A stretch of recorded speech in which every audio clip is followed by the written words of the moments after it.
Sejam muito bem-vindos aqui ao Joga Simples. O meu nome é Luís Perfeito e hoje trago-vos o jogo para a Liga dos Campeões entre o Leicester e o Futebol Clube do Porto. Eu, antes de mais, quero dizer que eu não tenho o dom da palavra, não sou o senhor da razão, eu apenas uso o meu canal para comunicar e dar a minha opinião sobre os jogos e as equipas que eu analiso. Portanto, tudo aquilo que eu disser aqui no meu canal é estritamente a minha opinião sobre aquilo que vejo e nunca influenciado por qualquer órgão de comunicação social. Portanto, o Futebol Clube do Porto entrou em Inglaterra num ambiente muito hostil. O Futebol Clube do Porto precisava, no mínimo, na minha opinião, de um empate. É certamente que a vitória traria para o Estádio do Dragão aquele conforto, não só a nível motivacional, como também a nível financeiro. E o Futebol Clube do Porto encontrou algumas dificuldades que durante mais ou menos toda a partida não os conseguiu resolver. Portanto, Nuno Espírito Santo em Leicester alinhou com o seguinte 11, na baliza Casillas, lado direito Layún, lado esquerdo Alex Telles, dupla de centrais com Marcano e Felipe, depois Danilo era o pivô defensivo, aquele que atuava à frente da defesa do Futebol Clube do Porto, e depois uma linha de 3 médios com Oliver no corredor central, Otávio mais à esquerda, André mais à direita e na frente Adriano Lopes e André Silva. Foi um Futebol Clube do Porto que entrou, na minha opinião, de uma maneira mais ou menos controlada. O Futebol Clube do Porto controlava os seus momentos de jogo e houve algum equilíbrio nos minutos iniciais. De reparar que o Futebol Clube do Porto, e é somente a minha opinião, atuava à frente de Danilo uma linha de 3 com Oliver, André à direita e Otávio mais à esquerda. Este era o Futebol Clube do Porto com bola, ou seja, Oliver saía da sua posição mais colada a Danilo e assumia terrenos mais dianteiros. Portanto, o Futebol Clube do Porto atuava, na minha opinião, como um 4-1-3-2 e depois, no processo defensivo, o Futebol Clube do Porto defendia com 2 linhas de 4 na linha da defesa, 4 na linha média e 2 avançados. Ou seja, o Futebol Clube do Porto, quando defendia, Oliver colava-se à linha de Danilo, descia também André do lado direito e do lado esquerdo Otávio, formando uma linha de 4. Mais adiante tínhamos Adriano Lopes e André Silva. De notar que alguns momentos de jogo a nível defensivo, Adriano Lopes era o jogador que descia um pouco para fechar o corredor central. Depois o Futebol Clube do Porto com bola, as rotinas da minha parte estavam identificadas, mas não estavam a sair na perfeição. O Futebol Clube do Porto não teve primeira fase, ou seja, sempre que havia um pontapé de baliza ou um livre mais próximo da baliza de Casillas, o Futebol Clube do Porto batia, jogo longo. Nunca cheguei a perceber essa situação, porque a equipa inglesa tinha realmente jogadores com porte físico invejável e que no jogo aéreo tirava partido dessa situação, mas a primeira fase do Futebol Clube do Porto era um jogo mais esticado, um jogo mais direto, e realmente depois nas segundas bolas o Futebol Clube do Porto também perdia nesse campo, porque os jogadores ingleses eram certamente mais oportunos naquilo que faziam para ganhar essas segundas bolas. Depois a dinâmica do Futebol Clube do Porto é uma dinâmica já conhecida, em que o médio interior direito, neste caso André, dava sempre largura ao seu corredor quando a bola estava do lado dele, e do outro lado, exatamente igual, Otávio era o homem que dava a largura para receber a bola e depois criar os desequilíbrios. Outra das rotinas era que o médio interior direito ou esquerdo fletia um pouco para dentro, para quê? Para dar o corredor aos seus laterais. Nesta imagem vocês podem ver que Otávio assumia movimentos mais interiores para depois dar o corredor a Alex Telles. Mas as coisas nunca funcionaram na perfeição. O Futebol do Porto achei um pouco desorganizado na primeira parte. Vi André de um lado e do outro lado Otávio, os dois ao mesmo tempo a procurar movimentos interiores, o que iria calcar terrenos de Oliver e quando era a descida de Adrian Lopes, aglomerava-se ali um conjunto de jogadores que depois, quando perdiam a bola, dava sempre perigo para a equipa do Leicester. Eu digo Leicester, foi assim que eu fui habituado a falar o nome do clube. Não sei se eu na televisão ouvi Leicester, eu digo sempre Leicester, portanto estou mais habituado a falar sobre a equipa inglesa nestes termos, e por isso o Futebol do Porto na primeira parte encontrou certamente algumas dificuldades.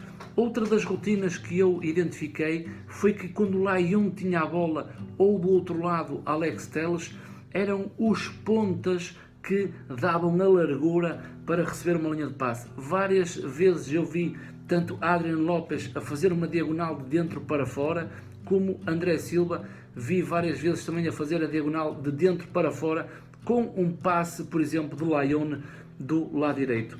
O problema é que aos 25 minutos nós tivemos o golo do Leicester através de Slimani.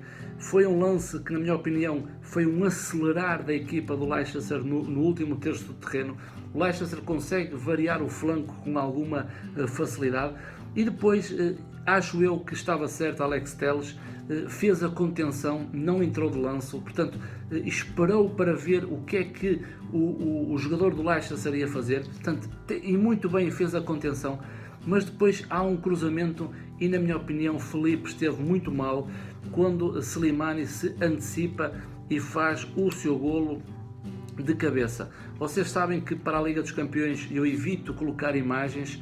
Porquê? Porque a UEFA depois barra-me o meu vídeo e poderei levar um strike que não é bom para o canal Joga Simples. Eu ainda tentei colocar aqui algumas imagens que tirei na televisão, não posso colocar o vídeo, nem muito menos os golos, portanto fica aqui o meu registro.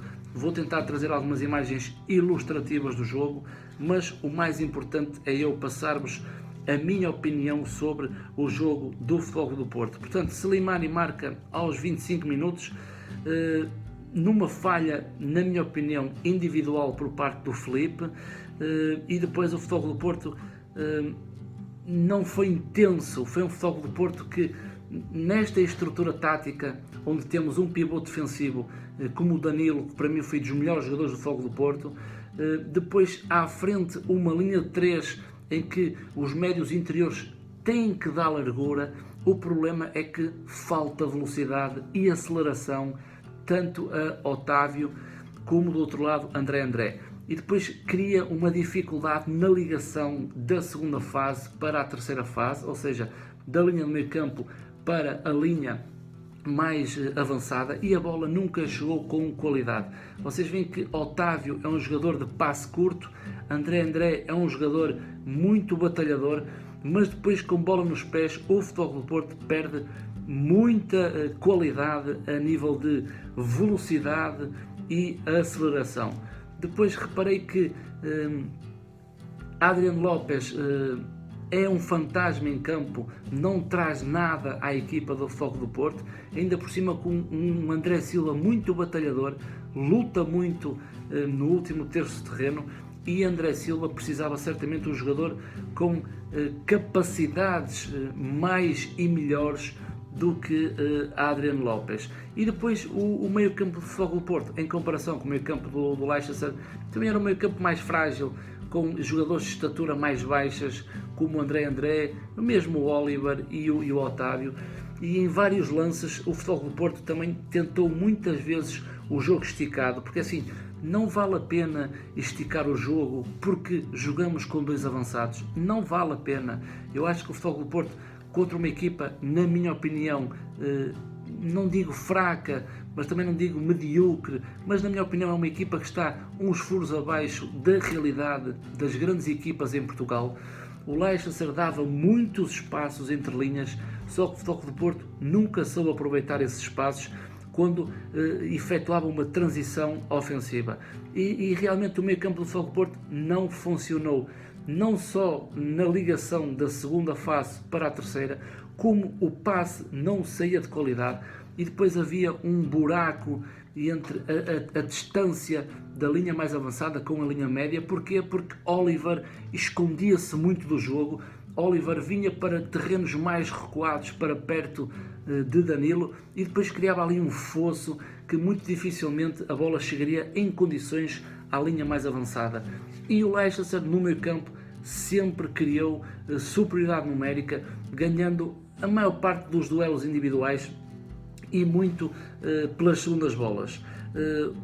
Chega ao intervalo, o Leicester está a ganhar por uma bola a zero, ou seja, é uma equipa que vai para o intervalo a respirar confiança. Porquê? Porque para eles o Futebol Clube do Porto é certamente um adversário muito complicado, é um adversário que está habituado a jogar na Liga dos Campeões, mas a mim o que mais me impressionou na segunda parte foi que Nuno Espírito Santo não alterou rigorosamente nada, manteve a estrutura, manteve os jogadores. Vi que e reparei que o Futebol Clube do Porto entrou mais agressivo, a pressionar um pouco mais alto, com mais vontade, mas para a Liga dos Campeões não funciona. A equipa tem que estar minimamente organizada. Não gostei do deambular de posições do Futebol Clube do Porto, ou seja, não há permuta de posicionamento e isso causa por vezes nas transições defensivas grandes agravamentos. Porquê? Porque se Otávio flete para o meio, para o lugar ou o corredor de Oliver certamente tem que ir para o corredor de Otávio, não só para dar uma linha de passe, mas para manter a equipa com a largura aceitável. E não houve essa permuta de posicionamentos. Vi que Adrian Lopes, quando se deslocava para a esquerda, nunca via Otávio depois a vir para dentro quando esse avançado fazia essa movimentação, e aí seria muito complicado. Aos 62 minutos, Nuno Espírito Santo tira André e Adrian Lopes e coloca Herrera e Jota, ou seja, mais uma vez não muda a estrutura, fica com Herrera mais à direita, Oliver no meio, Otávio mais à esquerda e na frente Diogo Jota e André Silva. Dos 62 minutos até aos 76, eu acho que o Futebol do Porto continuava igual. Foi um Futebol do Porto que nunca conseguiu se encontrar, nunca conseguiu fazer o que já fez no passado, mas a partir dos 72, o Futebol do Porto começa a ganhar confiança, começa a invadir mais o meio campo do Leicester, começa a ter mais bola, mas na minha opinião, a partir dos 76 minutos, quando ele tira Oliver e coloca Corona, o Futebol do Porto mudou. Não vou dizer que o Leicester perdeu intensidade, porque já estava a ganhar 1-0, mas a troca, quando Oliver sai e entra Corona vai para a direita, Herrera fica no meio, Otávio continua na esquerda e na frente de ataque Diogo Jota e André Silva. Na minha opinião, o Futebol do Porto mudou para muito melhor. É o Porto a Porto, é a imagem do Futebol do Porto daquilo que o clube já nos habituou. Foi um Futebol do Porto mandante, já atuava no meio campo do Leicester, já criava perigo. Porquê? Porque Herrera neste jogo, e eu falo neste jogo, eu não falo em relação ao passado, ao que o jogador fez, nem falo ao futuro, aquilo que o jogador poderá fazer. Eu falo aquilo que vejo. Herrera trouxe muito mais mobilidade do que Oliver, trouxe muito mais certeza no passe com qualidade em relação a Oliver e Herrera trouxe um posicionamento diferente de Oliver. Herrera assumiu terrenos mais adiantes, em que foi criar desequilíbrios no meio-campo do Leicester. E depois temos a grande diferença em que Corona já deu a velocidade e a aceleração que o Porto não tinha tido até o momento, e certamente Diogo Jota é um jogador que também dá velocidade e aparece no espaço com grande facilidade. Portanto, o Futebol do Porto conseguiu ter no último terço velocidade e depois um jogador mais cerebral como Herrera, em detrimento do péssimo jogo que Oliver efetuou esta noite em Inglaterra. Também de sublinhar, há um remate de Corona ao ferro, infelicidade para o Futebol do Porto, numa segunda parte, um misto de segunda parte com os últimos 15, 20 minutos. O Futebol do Porto merecia o seu golo de honra, merecia o empate pelo que fez numa segunda parte. Um Leicester que, naquilo que eu vi, é uma equipa que sai muito bem da pressão com 1-2 toques e depois consegue acelerar, e a bola chegando com alguma qualidade a Vardy e Slimani, o que causou muitas dificuldades a Felipe e Marcano. Ou seja, um Leicester que, enquanto teve pernas, conseguiu em 1-2 toques efetuar o seu jogo em puros contra-ataques. O Futebol do Porto teve algumas dificuldades, mas o Futebol do Porto melhora quando Nuno Espírito Santo faz as alterações e a troca de jogadores nas posições certas e as mais corretas. Portanto, o Futebol do Porto perde contra a equipa inglesa, o Leicester. Não foi um bom resultado para o Futebol do Porto. Esperemos todos nós que o Porto melhore nesta Liga dos Campeões à procura do seu objetivo, que é passar esta fase de grupos. Da minha parte, o meu muito obrigado pelo vosso apoio. Subscrevam o canal, grande likezão neste vídeo e, maltinha, até uma próxima oportunidade.